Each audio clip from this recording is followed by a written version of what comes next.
Promo റിവ്യൂയിലേക്ക് എല്ലാവർക്കും സ്വാഗതം. ഈ റിവ്യൂ ഇഷ്ടപ്പെടുവാണെങ്കിൽ ഒന്ന് ലൈക്ക് ചെയ്തും സബ്സ്ക്രൈബ് ചെയ്തും സപ്പോർട്ട് ചെയ്യണേ. അപ്പോൾ ആദർശം നയനയും കൂടി ഇടയ്ക്കൊന്ന് വീട്ടിൽ ചെല്ലുന്നുണ്ട്. അന്നേരം മുത്തശ്ശനോട് കാര്യങ്ങളൊക്കെ വിശദമായിട്ട് പറയുന്നുണ്ട് ആദർശ്.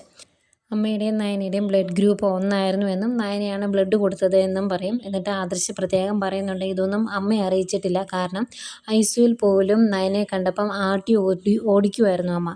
ആ സ്ഥിതിക്ക് ഇവളാണ് ബ്ലഡ് കൊടുത്തത് എന്ന് പറഞ്ഞാൽ അമ്മ ആ ബ്ലഡ് വേണ്ട എന്ന് പറഞ്ഞ് നിരസിക്കും. അതുകൊണ്ടാണ് അറിയിക്കാതിരുന്നത് എന്ന് പറയുമ്പം മുത്തശ്ശൻ പറയുന്നുണ്ട് അതേതായാലും നന്നായി, മോളുടെ കടമ നിർവഹിച്ചല്ലോ, അത് മതി.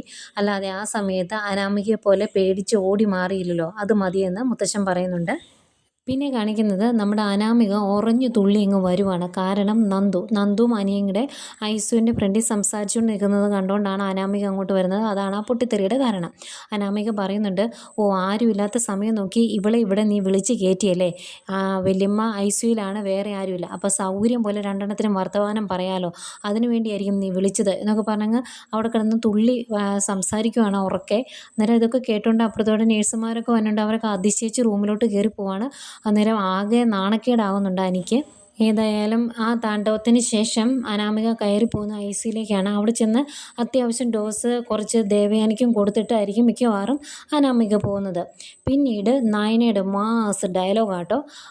നയന ആദർശിനോട് പറയുവാണ്, അനാമിക ഇനിയും കിടന്ന് കളിച്ചിട്ടുണ്ടെങ്കിൽ, അവൾ പരിധി വിട്ടിട്ടുണ്ടെങ്കിൽ അവളെ ഒടിച്ചു കൂട്ടി മൂലയിലിരുത്തും. അതിനുള്ള വഴി അവൾ തന്നെ വെട്ടാണ്ടിരുന്നാൽ അവൾക്ക് കൊള്ളാമെന്ന്. ഇതിൽ കൂടുതൽ എന്താണ് ആ പരിധി എന്ന് മനസ്സിലാവുന്നില്ല.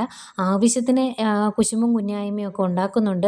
വീട്ടിലുള്ള സ്വർണം മോഷ്ടിച്ച് ഇവരുടെ തലയിലാക്കുന്നുണ്ട്. ഒരാളെ കൊല്ലാൻ നോക്കിയിട്ട് അതുപോലും നയനയുടെ തലയിലേക്ക് കൊണ്ടുവച്ചിട്ടുണ്ട്. അതൊന്നും ഒരു പ്രശ്നമല്ല. അതൊന്നും പരിധി കടന്നിട്ടില്ല കേട്ടോ.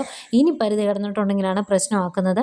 അതേത് പരിധിയാണെന്നറിയില്ല. ഏതായാലും ഇത്രയും കാണിച്ചുകൊണ്ടാണ് പ്രൊമോ തീരുന്നത്.